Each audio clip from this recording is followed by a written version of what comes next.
आज पार्ट 2 में हम लोग जानेंगे वर्ण। वर्ण किसे कहते हैं? तो पहले तो ये हम लोग जान लें कि वर्ण जो है, वर्ण का ही दूसरा नाम है अक्षर।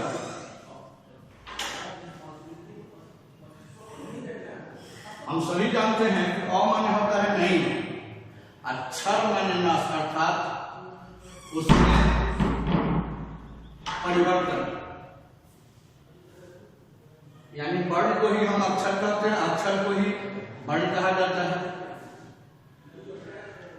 और व्याकरण की सबसे छोटी इकाई, व्याकरण की जो सबसे छोटी इकाई है, यानी जहां से हम उसको शुरू करते हैं या जहां से शुरुआत होती है, वह हुआ वर्ण।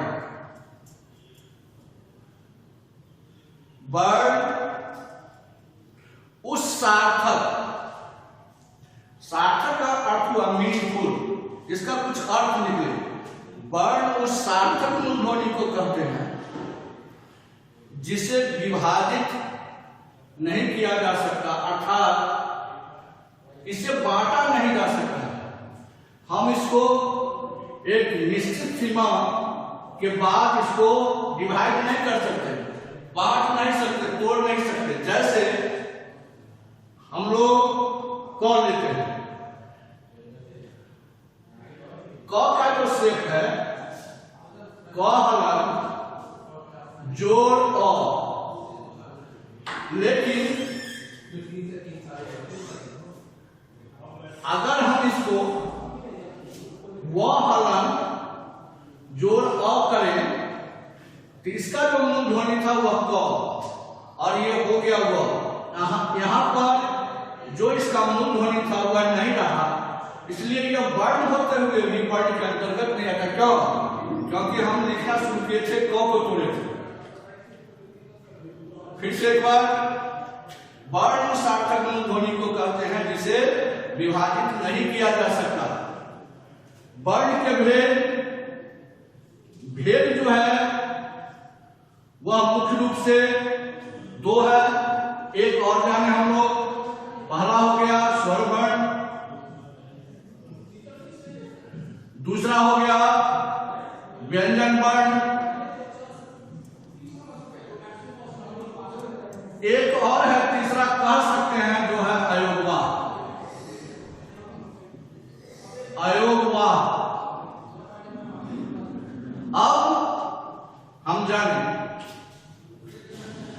स्वर्ण वर्ण जिसके उच्चारण में अन्य वर्ण, तो मेरे पास ऑप्शन में केवल व्यंजन है, यानी जिसके उच्चारण में अन्य वर्ण अर्थात व्यंजन वर्ण की सहायता न लेनी पड़े वह स्वर वर्ण कहलाता है। इसकी संख्या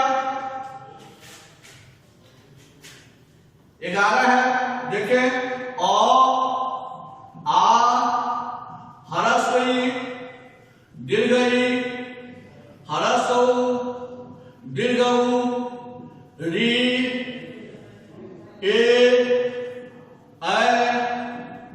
ओ और औ। यह अपने आप में मात्रा भी है जो बाद में देखेंगे हम लोग।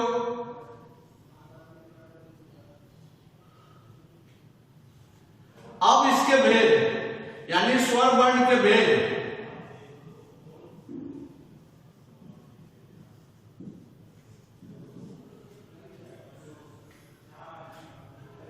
ह्रस्व,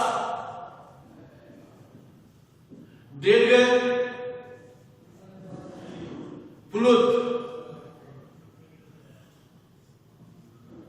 जब एक मात्रा का समय लगे तो वह ह्रस्व होता है, 1 into 1 1, 1 into 2 2, और 3 मात्रा का लगे तो वह होगा प्लुत। जैसे इसके अंतर्गत आएगा अ, ह्रस्व ई,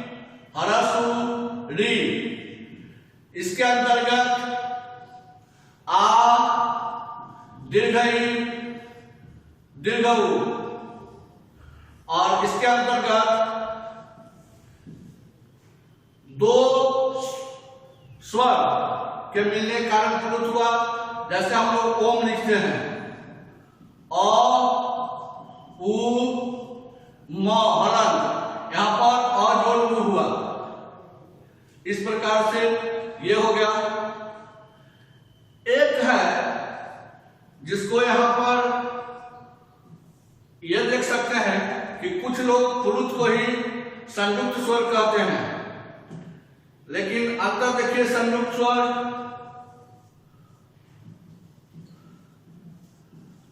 ए, ओ, औ, जोड़ी, जोड़े, जोड़ू, जोड़ो, ये हो गया आपका संयुक्त स्वर।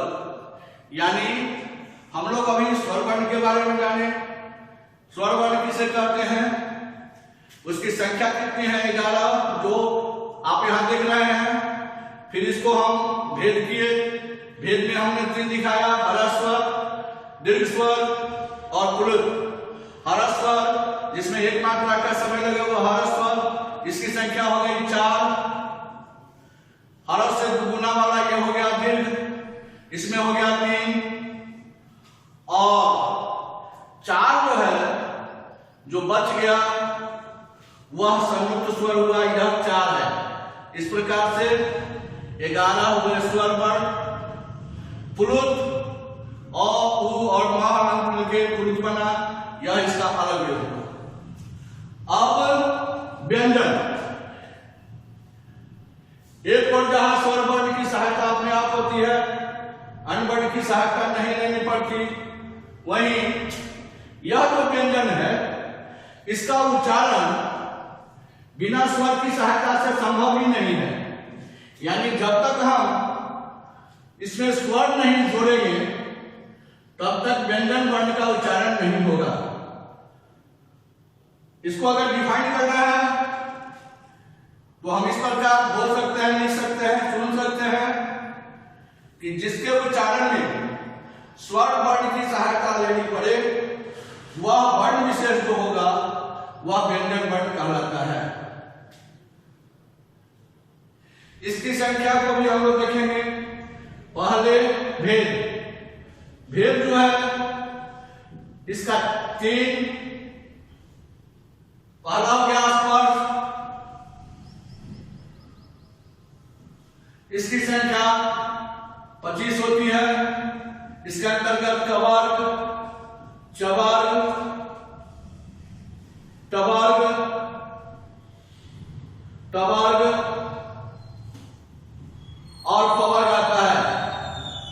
एक वर्ग में 5 होता है तो 5 × 5 25, ये आपका हो गया 25। अब स्पर्श का अर्थ होता है जो छुए, यानी मुंह के भीतरी भागों को यह टच करता है तब इससे इन वर्णों की उत्पत्ति बने उच्चारण होता है, वह हो गया स्पर्श। दूसरा है अंतस्थ। अंतस्थ का मतलब होता है अंदर की ओर, अर्थात मुंह के भीतरी भाग से। इसमें आता है 4, य, र, ल और व। ये 4। ठीक इसके विपरीत कुछ ऐसे भी वर्ण हैं जिसका जब हम उच्चारण करते हैं तो गर्म श्वास बाहर आता है, वह हो गया उष्म। उष्म यह हो गया, इसकी भी संख्या 4 है। अब आइए तालाब स, मूर्धन्य स, दंत स और ह, ये 4। तो शुद्ध रूप से व्यंजन वर्णों की संख्या 33 है, 33, प्लस संयुक्त व्यंजन भी आता है। जैसे संयुक्त स्वर था वैसे ही संयुक्त व्यंजन हो गया। संयुक्त का मतलब है कि 2 से होगा। ये क्या है, जैसे हम लोग कहते हैं अक्ष, द्र, ज्ञ, स्त्र, इसमें ग हलन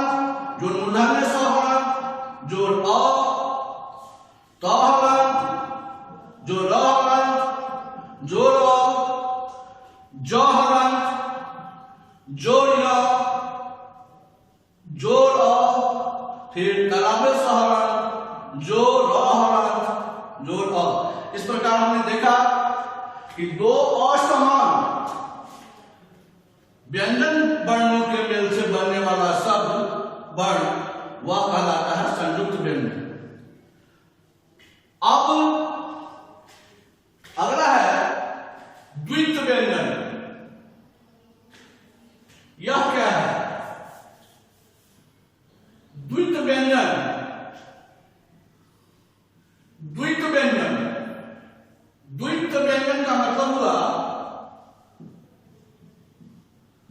कि एक ही तरह का व्यंजन वर्ण, एक आधा हो पहला जिसमें हलंत लगा हो और दूसरा पूर्ण हो। क के साथ क, च के साथ च, ट के साथ ट, त के साथ त और ल के साथ ल, तो वह द्वित्व व्यंजन कहलाता है। जैसे मक्का, चक्का। यहां हम देखें, देखा कि क फिर च च, बच्चा, कच्चा। ऐसे ही ट से भी हो सकता है, ट से भी हो सकता है, ल से भी हो सकता है। यह हो गया द्वित्व व्यंजन। अब हमारे पास जो बचा हुआ है वह है अंग और अ। आखिर क्यों हम इसको स्वर के अंतर्गत नहीं रखे? तो थोड़ा अंतर देख लें। अंग और अ, अंग का मतलब हो गया अनुस्वार,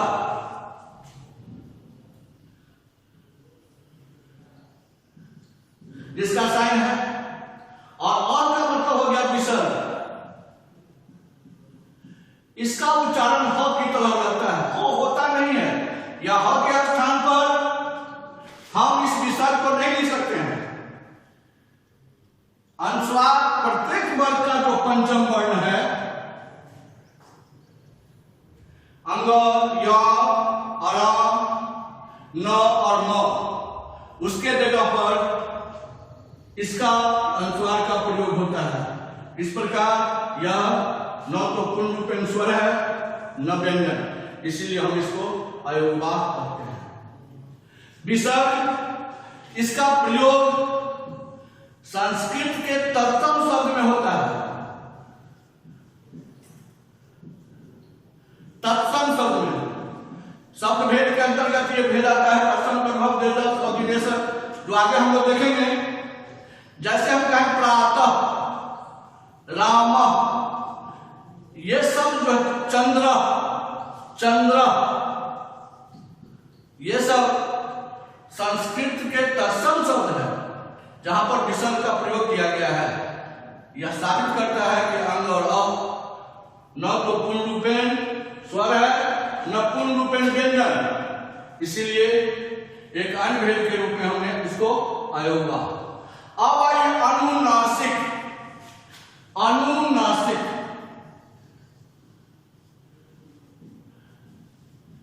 अनुनासिक, नासिका मतलब नाक और मुंह, नाक और मुंह से बोला जाने वाला, यह हो गया। इसका साइन होता है चंद्र बिंदु। मुंह, ये मुंह में देख रहे हैं कि चंद्र भी है और बिंदु भी है, वस्तुतः इसको चंद्र बिंदु यानी अनुनासिक कहते हैं। यह हो गया। इस प्रकार से हम लोगों ने, अब आइए दो और, अल्पप्राण और महाप्राण। अल्पप्राण, अल्प माने कम, प्राण का मतलब हो गया श्वास, जिसके उच्चारण में कम श्वास निश्चित हो, वह अल्पप्राण हो गया।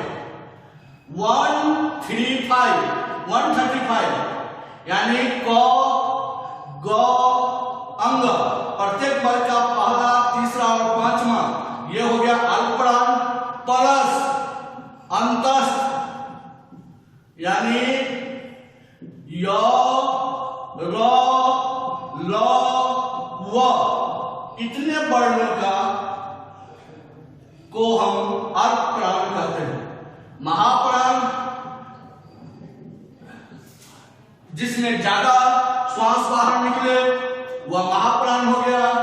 तो इसके अंतर्गत 2-4 प्लस तालाब में मूर्धन्य, दंत और ह ये 4 वर्ण है। इस प्रकार से हम लोग आज स्वर वर्ण, व्यंजन वर्ण के बारे में जाने कि स्वर वर्ण किसे कहते हैं, उसकी संख्या कितनी है, व्यंजन वर्ण किसे कहते हैं, व्यंजन वर्णों की संख्या कितनी है, उसके भेद कितने हैं, उपभेद क्या है, अल्पप्राण क्या है, महाप्राण क्या है, अनुनासिक क्या है, द्वितीय व्यंजन क्या है, इसके बारे में हम